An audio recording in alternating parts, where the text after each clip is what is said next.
الحمد لله الحمد لله وكفى والصلاة والسلام على محمد المصطفى وعلى آله وأصحابه أجمعين. وقال الله تعالى في القرآن المجيد والفرقان الحميد: ولا تقولوا لمن يقتل في سبيل الله أموات بل أحياء ولكن لا تشعرون. وقال عليه الصلاة والسلام: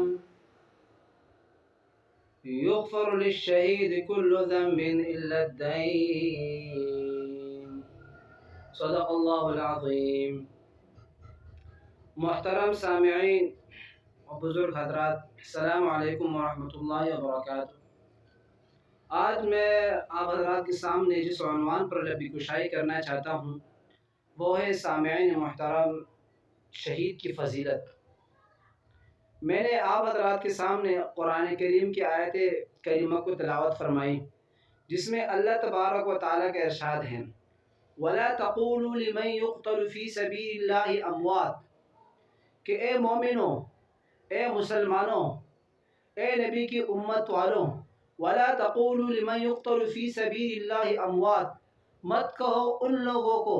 جو اللہ کے راستے میں مر چکے ہیں یا جو اللہ کے راستے میں مارے گئے ہیں، مردے، بل احیاء عند ربهم یرزقون، بلکہ وہ زندہ ہے اور ان کو اللہ کے یہاں رزق دی جاتی ہیں۔ دوسری میں نے آپ حضرات کے سامنے احادیث مبارکہ تلاوت فرمائی، جس میں آپ علیہ الصلوۃ والسلام کا ارشاد ہے کہ السیف یغفر للشہید کل ذنب الا الدین۔ اس میں فرما رہے ہیں کہ شہید کی تمام گناہ معاف کی جاتی ہیں اللہ تبارک و تعالیٰ کے فضل و کرم سے، الا الدین، سوائے دین کے، کہ سوا قرض کے۔ قرض یا دین، قرض ایک ایسا چیز ہے جو حقوق العباد میں سے ہیں۔ حقوق العباد جو ہیں یہ بندوں کے حقوق ہیں، تو بندوں کے حقوق کے ہونے کی وجہ سے جب تک بندہ معاف نہ کرے تو اس وقت تک اللہ کے یہاں معافی نہیں۔ اللہ تبارک و تعالیٰ تمام سب مسلمانوں کی اور ہماری جناب قرضوں سے حفاظت عطا فرمائیں، اور ان جیسے مقروض خواہ جو قرض خواہ ہیں ان کو بھی اللہ تبارک و تعالیٰ قرض حسنہ دینے کی توفیق عطا فرمائیں۔ تو سامعین محترم،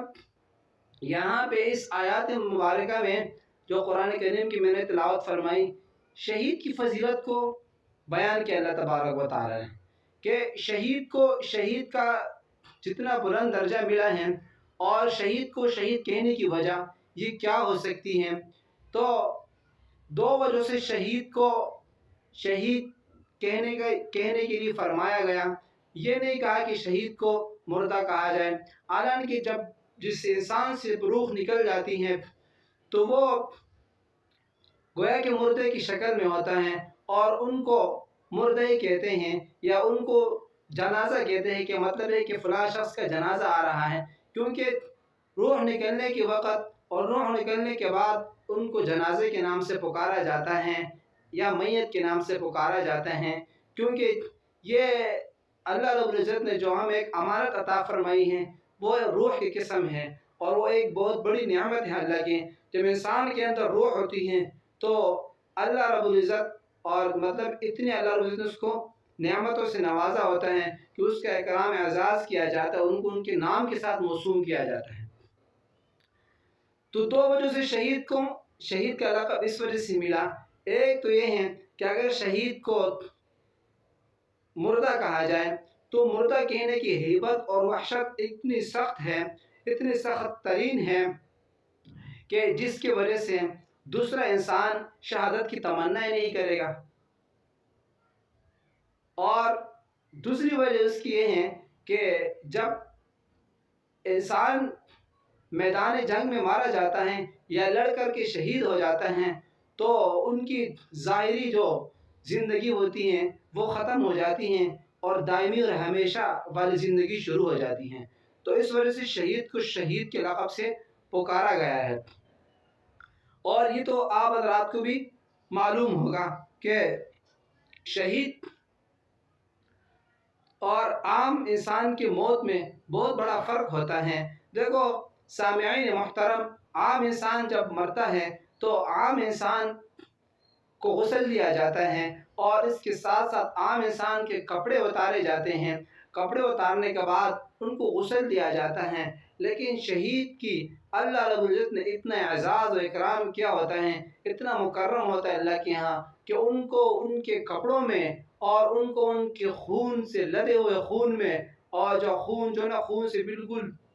لت پلت ہو چکا ہوں، اسی کپڑوں میں اسی خون کے ساتھ ان کو دفنایا جاتا ہے۔ دوسری وجہ شہید کی یہ بھی ہے کہ دیکھو مطلب کہ جس ایک شہر میں، ایک ملک میں 400 آدمی قتل کیا جائے تو شہر میں ایک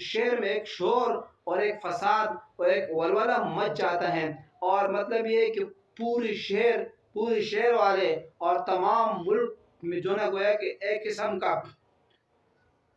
حادثہ اور ایک قسم کا بہت بڑا حادثہ رونما ہوتا ہے۔ لیکن شہید اگر ایک ملک کے، ایک شہر کے 4000 لوگ بھی شہادت نوش کرے تو سامعین محترم، ان ملک، ان علاقے، ان شہر میں کوئی ایسی شور فساد، کوئی ایسا ولولہ نہیں ہوتا، بلکہ دوسرے آنے والے انسان، آنے والے ساتھی شہادت کی تمنائیں کرتے ہیں۔ کیوں؟ کیونکہ اللہ رب العزت نے اس پہ بہت بڑے فضائل رکھے ہیں، بہت بڑے انعامات رکھے ہیں اس پہ، جس کو اس انعامات کے ساتھ شہید کو نوازا جائے گا۔ اگر ولی اللہ، زاہد اور بہت بڑی بڑی متقی کا بھی انتقال ہو جائے تو آپ کے سامنے ہے، آپ کی نظروں میں ہوتا ہے کہ بالکل وہ اس کے کپڑے اتار کے اس کو غسل دیا جاتا ہے اور اس کا نماز جنازہ پڑھا جاتا ہے۔ لیکن سامعین محترم، الشہید کیا ہوتا ہے؟ السیف محاون، السیف محاون، تلوار جو ہے نا للذنب، السیف محاون للذنب کا مطلب ہے کہ پہلی تلوار کی وار سے ان کے تمام گناہ معاف ہو جاتے ہیں۔ یہ اللہ رب العزت کی طرف سے ایک بہت بڑا اعزاز و اکرام ہے۔ اسی موقع پر امام شافعی رحمۃ اللہ علیہ نے فرمایا، کہ شہید پر نماز جنازہ نہیں پڑھی جائے گی۔ کیوں؟ اس کی وجہ یہ ہے کہ شہید اپنے خون میں جو لدا ہو تو وہ خون ایک ایسا خون ہے جو مشک و عنبر ہے، تو مشک و عنبر جس کو لگا ہو تو اس کو پانی کی کیا ضرورت ہے، اور مغفور لہو ہے، کیونکہ اللہ رب العزت نے پہلی تلوار کے وار سے اس کی تمام گناہ معاف فرمائے۔ جب تمام گناہ معاف ہو چکے ہیں تو اس کو جنازے کی کوئی ضرورت نہیں ہے، تو اس وجہ سے جنازہ نہیں پڑھا جاتا۔ لیکن امام اعظم جو تمام ائمہ کا امام ہیں، وہ فرماتے ہیں کہ نہیں، شہید پر نماز جنازہ پڑھا جائے گا۔ اس کی وجہ یہ ہے کہ وہ یہ فرماتے ہیں کہ ایک تو ایک سعادت ہے، اور مطلب شہید کی نماز جنازہ پڑھنے کی ایک اور اس کو سارے ثواب ملے گا، اور دوسرے یہ کہ ایک عام انسانوں کو اس کی فضیلت، اس کی جو مطلب یہ ہے کہ اللہ جو جتنی نعمتوں سے نوازا ہے اور جتنے انعامات سے نوازا ہے، تو اس میں سے اس کی فضیلت کے لیے، تاکہ اس کے فضائل میں سے ہمیں کچھ مل جائے، ایک قسم کی دعا گو ہو جاتی ہے اس کے لیے، اور مطلب یہ کہ اس کے فضائل میں ایک بلندی ہوتی ہے، اور انسان بھی اس سے انسان بھی اس سے مستفید ہو جاتا ہے۔ تو سامعین محترم، اس وجہ سے امام صاحب فرماتے ہیں کہ شہید کے اوپر نماز جنازہ کو پڑھا جائے گا۔ لیکن آپ دیکھتے ہیں کہ شہید جب اللہ کے راہ میں، جب میدان جنگ میں شہید ہو جاتا ہے تو اللہ رب العزت جو ہے نا اس کو بہت سارے میدان کارساز میں جب اپنے اللہ کی امانت کو اللہ تبارک و تعالیٰ کے حوالے کر دیتا ہے تو فرشتے اس کے اعزاز و اکرام کے لیے اللہ تبارک و تعالیٰ بھیجتے ہیں، اور چونکہ اس کی رخسار مٹی پر گرنے سے پہلے ان کو اٹھاتے ہیں اور آسمانوں کی طرف اس کی روحوں کو لے جاتے ہیں، آسمانوں میں ان کا روح سیر کرتے ہیں، اللہ تبارک و تعالیٰ کے عرش کا دیدار کرتے ہیں، اور اسی پہلی رات کو اللہ تبارک و تعالیٰ کے عرش کے سائے میں گزارتا ہے۔ تو سامعین محترم، ایک بہت بڑی فضیلت ہے جس کو اللہ تبارک و تعالیٰ نے اس امت کے لیے عطا کی ہے۔ فرماتے ہیں نا کہ حضرت جابر رضی اللہ تعالیٰ عنہ کی روایت ہے کہ ایک مرتبہ آپ علیہ الصلوۃ والسلام نے فرمایا کہ اے جابر، کل جب میدان احد میں جب ہم نکلیں گے تو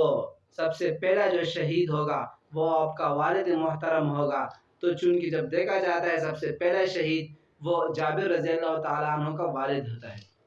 اور جابر رضی اللہ تعالیٰ عنہ خود بھی فرماتے ہیں کہ اپنے وہ جابر رضی اللہ تعالیٰ عنہ کے والد اپنے والد سے فرماتے ہیں کہ سب سے آپ جو نا اس کے والد جابر رضی اللہ تعالیٰ عنہ کے والد اپنے بیٹے سے فرما رہے ہیں کہ اے جابر، مجھے خوابوں میں اور مجھے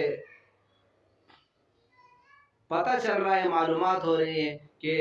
میں دنیا سے جانے والا ہوں، لیکن اپنے بہن بھائیوں پر خیال رکھنا۔ تو میدان کارساز جب لگتا ہے جنگ احد کا تو وہ جام شہادت نوش فرماتے ہیں۔ سامعین محترم، حضرت معاویہ رضی اللہ تعالیٰ عنہ کے زمانے میں جب مکہ سے جنگ بدر کے میدان پر ایک نہر کو دھوائی گئی تو چونکہ اس میں بہت سارے بدری صحابہ جو تھے، جو احد کی جو صحابہ کرام رضوان اللہ تعالیٰ علیہ مجمعین شہید ہو چکے تھے، تو ان میں سے بہت سارے صحابہ کرام کی قبریں آ رہی تھی۔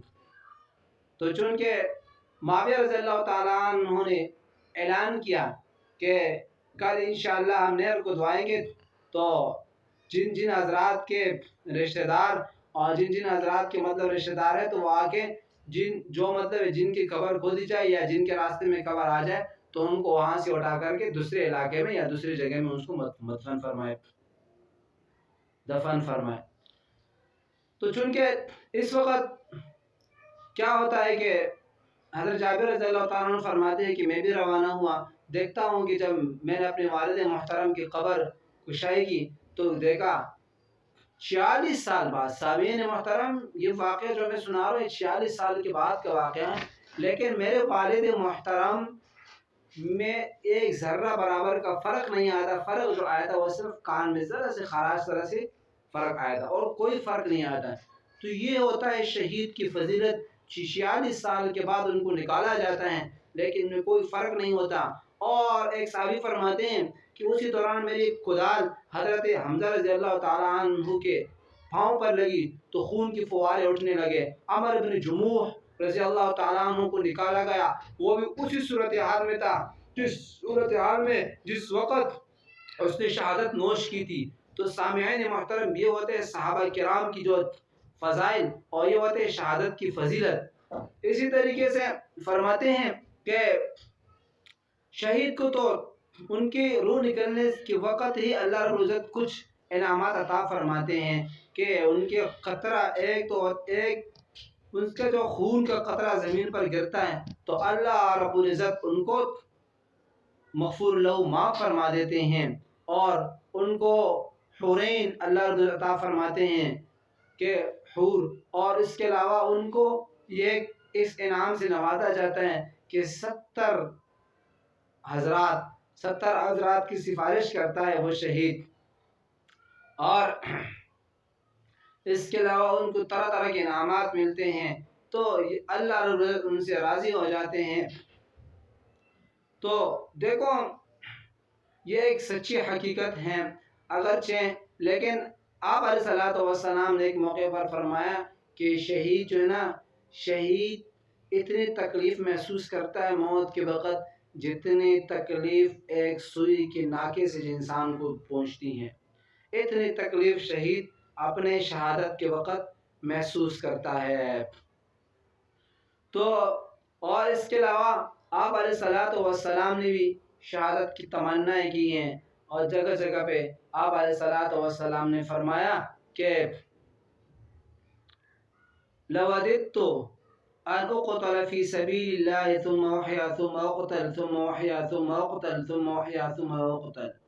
3 مرتبہ آپ علیہ الصلوۃ والسلام نے فرمایا کہ میری خواہش ہے کہ میں اللہ کے راہ میں شہید ہو جاؤں، اللہ کے راہ میں اپنے جان قربان کر دوں، ثم احیا پھر زندہ ہو جاؤں، ثم اقتل پھر مارا جاؤں، ثم احیا پھر زندہ ہو جاؤں، ثم اقتل پھر شہید ہوں۔ 3 مرتبہ اللہ کے رسول صلی اللہ علیہ وسلم نے شہادت کی تمنا ہی فرمائی ہے۔ حضرت جابر کے بارے میں آتا ہے کہ ایک آپ علیہ السلام نے فرمایا کہ جب جابر رضی اللہ تعالیٰ عنہ سے اللہ رضی نے سوال کیا کہ آپ کو کیا خواہش ہے کہ میں آپ کو دے دوں، کس چیز کی خواہش ہے، کون سی نعمت ایسی ہے جو میں آپ کو عطا فرماؤں، تو حضرت جابر رضی اللہ تعالیٰ عنہ نے فرمایا کہ اے میری رب، میری خواہش ہے کہ مجھے 80 دوبارہ دنیا میں بھیجا جائے اور میں دوبارہ آپ کے راہ میں شہید ہو جاؤں۔ یہ ہوتا ہے شہیدوں کے فضائل، جس کے لیے نبی نے دعائیں مانگی ہیں، جس کے لیے صحابہ کرام نے دعائیں مانگی ہیں۔ میدان جب ایک مرتبہ آپ علیہ السلام نجد کی طرف جا رہے تھے، ایک مہم پر ایک بہت بڑے مہم پر جا رہے تھے، تو راستے میں ایک بدو سی ملاقات ہوئی، ایک دیہاتی ملا، تو چونکہ وہ آپ علیہ السلام کے پاس ہی قریب سے جب قریب پہنچتا، کیونکہ آپ کے پیچھے آ رہے تھے، ایک مہم پر ساری لشکر جا رہی تھی، تو صحابہ کرام آ کے اس کو پیچھے کی طرف دھکیلتے کہ آپ حضور صلی اللہ علیہ وسلم کے قریب کیوں جا رہے ہیں، ان کو خوف ایسا نہ ہو کہ کوئی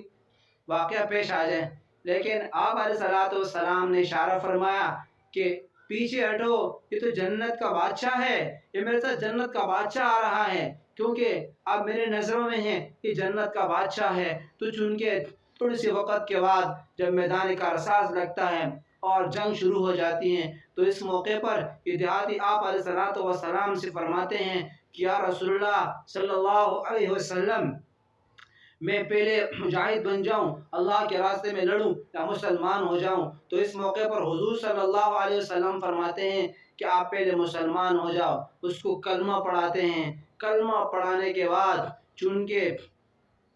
وہ جب میدان رساز میں کودتے ہیں تو اللہ کے راستے میں شہید ہو جاتے ہیں، اور نبی علیہ السلام جب اس کے جنازے پہ آ کر کھڑے ہوتے ہیں تو وہ مسکراتے ہیں۔ صحابہ کرام رضوان اللہ تعالی علیہم اجمعین نے سوال کیا کہ یا رسول اللہ، آپ کیوں مسکرائے اس طریقے سے؟ تو حضور علیہ السلام نے فرمایا کہ میں ان کی طرف دیکھ رہا ہوں کہ فرشتوں کا ایک ہجوم لگا ہوا ہے، اور فرشتے لڑ رہے اس کے اٹھنے پہ کہ ہم اس کی روح کو اٹھائیں گے، دوسری فرشتے کہہ رہے کہ ہم اس کی روح کو اوپر علیین میں پہنچائیں گے، لیکن چونکہ اس نے نہ کچھ پڑھا ہے، نہ نماز پڑھی ہے، کلمہ پڑھ کے تھوڑا سا عمل کیا، اللہ رب العزت نے اس کو اتنی بڑی جنت عطا فرمائی۔ تو دیکھو، یہ اللہ رب العزت کے نعمت ہیں، اللہ رب العزت کا دین ہے، اور اللہ رب العزت کے کام ہے، جس سے لینا چاہیں اس سے اللہ رب العزت لے سکتا ہے، اور اللہ رب العزت کسی کی عبادت کے محتاج نہیں۔ یہاں سے ہمیں پتہ چلا کہ اللہ رب العزت جس کے تقدیر میں، اور اللہ رب العزت نے جس کے تقدیر میں خوشی اور جس کی تقدیر میں جنت لکھی ہوتی ہیں، اور جس سے نیک کام جس کی تقدیر میں نیک کام لکھے ہوتے ہیں تو اللہ رب العزت پر اس طریقے سے لیتے ہیں۔ ایک صحابی غالباً جنگ احد کے موقع پر حضور صلی اللہ علیہ وسلم کے سامنے آیا اور فرمایا کہ رسول اللہ، اگر میں اللہ کے راستے میں لڑوں تو مجھے کیا ملے گا؟ تو حضور صلی اللہ علیہ وسلم نے فرمایا کہ آپ کو کیا ملے گا؟ آپ کو جنت ملے گی، اللہ رب العزت اتنی بڑی جنت عطا فرمائیں گے جو اس دنیا سے 100 گنا وسیع ہوگی، چوڑی ہوگی، اور اس میں طرح طرح کے انعامات ہوں گے، حوریں ملیں گی، حور عین اور حور عین، یہ ایسی بہترین حوریں ہیں، مطلب ہے کہ وہ حور عین، جس حدیث کے بارے میں آتا ہے کہ ما لا عین رأت ولا اذن سمعت اور ولا خطر ما فی قلبی، مطلب یہ حدیث کی کہ ایک ایسے حوریں ان کو ملیں گے اللہ رب العزت جو نہ کسی آنکھ نے دیکھی ہے، نہ کسی کان نے سنی ہے، نہ اس کے دل میں کوئی القاء، کوئی مطلب خیال، کوئی وہم پیدا ہوا ہے۔ ایک ایسے حور اللہ رب العزت انسان کو عطا فرمائیں گے۔ تو انہوں نے فرمایا وہ کھجوریں کھا رہے تھے، تو انہوں نے کہا کہ یہ تو بہت لمبی زندگی ہے کہ جب میں کھجوریں کھا رہا ہوں اور کھجوریں کھانے کے بعد پھر میں اللہ کے راستے میں لڑوں۔ وہ کھجوریں پہن کے اللہ کے راستے میں میدان کارساز میں کودتا ہے اور بالکل جذبات کے ساتھ، شوق کے ساتھ لڑتا ہے، لڑنے کے بعد اللہ ان کو شہادت نوش فرماتے ہیں۔ تو ایسے ایسے مواقع آئے ہیں، ایسے ایسے کہ جس میں صحابہ کرام نے اللہ کی دین کے لیے قربانیاں دی ہیں، اپنے جان و مالوں کو قربان کیا ہے، اور اس شہادت کے ایک بہت بڑے پیمانے پر اللہ رضا نے اس کو فائز فرمائے ہیں۔ اور کیونکہ شہید کو ہم شہید کہیں گے اور وہ زندہ ہوتا ہے اللہ کے یہاں زندہ ہوتا ہے، کیونکہ ان کی نماز جنازے کی حد تک کی جو ہے معاف ہیں۔ امام صاحب فرماتے کہ نماز جنازہ پڑھا جائے، اور چونکہ وہ ان کی سانس نکلنے کے وقت، سانس نکلنے کے فوراً ہی اللہ کے تمام گناہ معاف فرماتے ہیں اور وہ مغفور لہو ہو جاتا ہے۔ تو سامعین محترم، ہمیں اور کیا ملنا چاہیے؟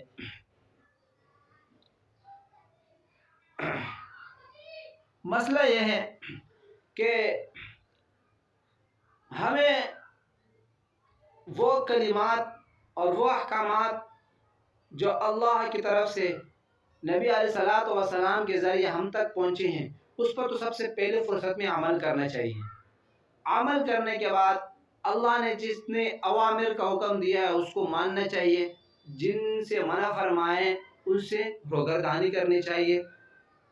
کیونکہ اللہ نے جس کی طرف ہمیں ممانعت فرمائی ہے تو بس ختم، فوراً بندہ انسان اس سے اپنے آپ کو روکنے کی کوشش کرے، اور جس کا حکم دیا ہے اللہ کے احکامات ہیں جتنے، ان تمام احکامات کو ماننا چاہیے۔ نماز ہے، اقیم الصلاۃ و آتوا الزکاۃ، ان دونوں حکم ہیں، اس پر عمل کرنا چاہیے۔ رمضان ہے، روزہ رکھنا چاہیے، شہر رمضان الذی اللہ نے کتب علیکم الصیام، یہ اللہ رضا کی طرف سے بہت بڑی قطعی دلیل ہے، فرض، یہ ایک حکم ہے۔ 3 حکم، حج اور عمرہ، حج کرنے چاہیے اللہ کی طرف سے ان استطاعت، اگر آپ طاقت رکھتا ہے تو یہ 4 اللہ کی طرف سے فرائض ہو گئے جو انسان کے اوپر ہیں، اور 5واں کلمہ لا الہ الا اللہ محمد رسول اللہ، یہ تو ارکان ہیں، ارکان اسلام میں بتا رہا ہوں۔ تو اسی کے ساتھ ساتھ جہاد بھی جو نا آپ صلی اللہ علیہ وسلم نے بسا اوقات احادیث میں جہاد کی ایک فضیلت رکھی ہے کہ جہاد ایک بہت بڑا ایک حکم ہے اور ایک بہت بڑی فضیلت ہے۔ تو ہمیں اپنے دل سے اس کو ماننا چاہیے، کیونکہ ایک حدیث میں آتا ہے اگر کسی شخص نے ایک مجاہد یا تو خود میدان جہاد میں جا کے لڑا، اللہ کے لیے اس نے جان قربان کر دی، تو یہ تو بہت اعلیٰ درجے پر فائز ہیں، اعلیٰ پیمانے پر۔ لیکن دوسرا وہ شخص جس نے جہاد کے ساتھ شوق رکھا اور اللہ کے راستے میں لڑنے کے ساتھ ان کے ساتھ ایک شوق رکھا، تو اللہ رب العزت فرماتے ہیں، آپ فرمائے کہ اس کا ایمان بھی کامل درجے کا ہو۔ لیکن جو شخص ان چیزوں کو ایک حد نگاہ، ایک ایسے نگاہ سے دیکھتا ہے کہ ان کے نزدیک اس کی کوئی حقیقت نہیں، تو سامعین محترم میری بات سنو کہ یہ منافقت کے علامات ہیں، اور وہ شخص نفاق کی حالت میں مرے گا۔ تو اتنے تو ہم کر سکتے ہیں کہ ہم دلی محبت رکھیں، اور ایک جہاد ایک فریضہ ہے، اور ہم اس کے ساتھ ایک اسی انداز سے پیش آئیں جس طریقے کے ساتھ ہمارے پیارے نبی صلی اللہ علیہ وسلم پیش آئے تھے۔ تو یہ کچھ باتیں تھی شہید کی فضیلت کے بارے میں اور اللہ کے راستے میں لڑنے کے بارے میں، جو میں نے آپ حضرات کے سامنے شیئر فرمائی۔ لیکن یہ ہم اس کو اس پہلو پہ نہ لیں کہ کوئی ایسا کام کرے کوئی شخص کہ وہ اسلام میں اس کے ممانعت ہو، اسلام کے خلاف جا رہا ہوں، ٹھیک ہے، اور ہر کوئی مطلب اس کو ایک اچھے انداز سے، اچھی نظر سے دیکھے، یہ کوئی ایسی بات نہیں ہے۔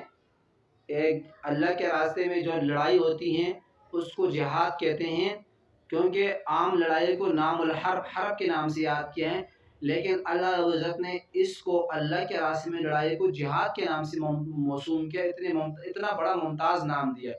اس کی وجہ یہی ہے کہ اس کی بہت بڑی فضیلت ہے، اور اللہ رب العزت نے جگہ جگہ پر قرآن میں احکامات، آیتیں نازل کی ہیں ان کے بارے میں۔ ایک یہ حکم تھا، ایک یہ آیت وَلَا تَقُولُوا لِمَن يُقْتَلُ فِي سَبِيلِ اللَّهِ أَمْوَاتٌ، اور اس کے علاوہ بہت سارے آیتیں ہیں جو اللہ رب العزت نے جہاد کے بارے میں نازل فرمائی ہیں، کیونکہ آپ علیہ الصلوۃ والسلام نے بہت سارے سرائے 27 غزوات کیے، 27 جنگوں میں بنفس نفس حضور صلی اللہ علیہ وسلم شریک ہو چکے ہیں، 27 جنگوں میں، کیونکہ آپ علیہ الصلوۃ والسلام سپہ سالاری کی حیثیت سے سب سے پہلے حضور صلی اللہ علیہ وسلم میدان جنگ میں اترتے تھے. تو یہ کوئی کھیل وغیرہ نہیں ہے، بلکہ ایک فریضہ ہے، کیونکہ ہم اپنے نبی سے بڑھ کر ہیں. ہمارے پیارے نبی صلی اللہ علیہ وسلم نے اس کو کیا ہے، اور صحابہ کرام نے اس پر عمل کیا ہے، تابعین تبع تابعین، اور جو آج کے زمانے تک چلتا ہوا آ رہا ہے. تو چونکہ یہ اللہ رب العزت کی طرف سے ہم پر ایک بہت بڑا